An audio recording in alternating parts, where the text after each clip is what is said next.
मेरे श्याम लगो धर्म संघ वाले गुरुजी सुनाते थे। एक पंडित जी थे, और संस्कृतज्ञ नहीं थे, व्याकरण पढ़े नहीं थे, भोले भाले थे। भगवती विंध्यवासिनी माता के प्रति उनकी भक्ति थी, तो नित्य दुर्गा पाठ करते थे वो। और दुर्गा पाठ में जो पंचम अध्याय है ना, उसमें नमस्तस्यै नमस्तस्यै की जगह वो बोलते थे नमस्तस्मै नमस्तस्मै नमस्तस्मै नमो नमः। अब स्त्रीलिंग में तस्यै होगा, पुल्लिंग में तस्मै होगा। इतना उनको स्त्रीलिंग पुल्लिंग का भेद नहीं था। तो काशी के एक विद्वान वैयाकरण अच्छे थे, वह अरे पंडित जी आप बूढ़े हो गए, बताओ तस्यै की जगह तस्मै पढ़ते हैं, ये तो बड़ी भारी अशुद्धि है। कब से कर रहे हो ये पाठ? बोले हम तो बच्चापन से कर रहे हैं। अब कितनी उम्र हो गई? बोले 82 साल। अरे तो बड़ा बुरा कर रहे हो, इतने समय नमस्तस्मै। बोले हम तो यही पढ़ते हैं।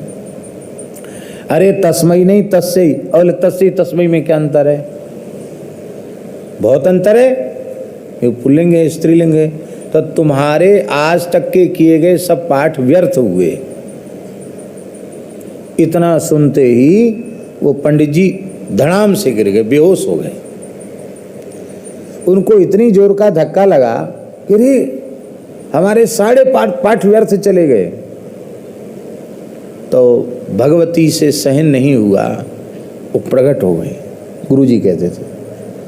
और उन्होंने उस पंडित से कहा कि तू हमसे शास्त्रार्थ कर, तूने हमको इनके पाठ को अशुद्ध कैसे बताया?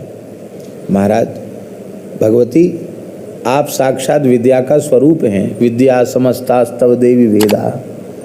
तो हम आपसे ही पूछ रहे हैं कि स्त्रीलिंग में तस्से ही तो बनेगा, तस्मै थोड़ी बनेगा। उसने करे मूर्ख तू भूल गया, अहम ब्रह्म स्वरूपणी मत्तः प्रकृति पुरुषात्मकं जगत शून्यंचा शून्यंच। ये बात तू भूल गया। मैं पुरुष भी हूँ, मैं स्त्री भी हूँ, और पुरुष स्त्री इन दोनों से विलक्षण भी हूँ। तो मैं शब्द को नहीं ग्रहण करती, मैं भाव को ग्रहण करती हूँ। इसका मतलब ये नहीं कि अशुद्ध पाठ करना चाहिए।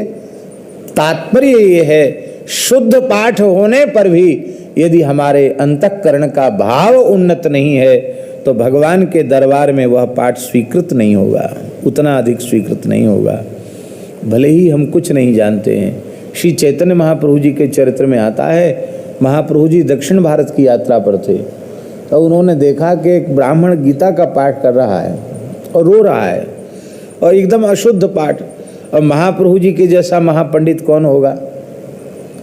एक तो साक्षात भगवान है, और फिर लौकिक दृष्टि से भी देखा जाए तो उनके जैसा वैयाकरण, उनके जैसा नैयायिक कौन होगा दूसरा? उस समय इतना बड़ा विद्वान कौन होगा? ये तो समझ ही गए कि ये पढ़ा लिखा नहीं है। तो पढ़ा लिखा नहीं तो इसका मतलब है कि इसके अर्थानुसंधान भी नहीं हो रहा है। जब भाषा का ही बोध नहीं है तो पाठ करने में अर्थानुसंधान क्या होगा? अर्थानुसंधान भी नहीं हो रहा है। फिर बिना अर्थानुसंधान के भाव की जागृति कैसे हो रही है? तो श्रीमद महाप्रभु जी ने उस ब्राह्मण के पाठ पूर्ण होने पर पूछा, पंडित जी आप संस्कृत तो पढ़े? नहीं। बोले नहीं पढ़े। तो आप अर्थ भी नहीं समझते? बोले नहीं समझते। फिर आपके आंखों से आंसू कैसे बहते हैं? इतना सुनती ब्राह्मण और विह्वल हो गया। बोले जैसे गीता जी की पोथी हम सामने रखते हैं, उसी समय हमको दृश्य दिखने लग जाता है कि दोनों ओर सेनाएं खड़ी हैं और स्वर्ण का रथ है, उसमें साक्षात श्री कृष्ण विराजे हैं, चतुर्भुज स्वरूप हैं, और उनके चरणों में अर्जुन बैठे हैं जिज्ञासु की तरह। वे कुछ पूछ रहे हैं और भगवान कुछ बोल रहे हैं। बस इसी झांकी का दर्शन कर कर के मैं रोता रहता हूँ, और मुझे पता नहीं कि गीता में क्या है। महाप्रभु जी ने कहा तुम सच्चे गीता पाठी हो, तुम सच्चे गीता स्वाध्यायी हो। ऐसा कहकर महाप्रभु जी ने जैसी भुजाओं में भर के उस ब्राह्मण को अपने हृदय से लगाया, साक्षात महाप्रभु जी का आलिंगन प्राप्त करके आजानुलंबित भुजौ कनकावदातो।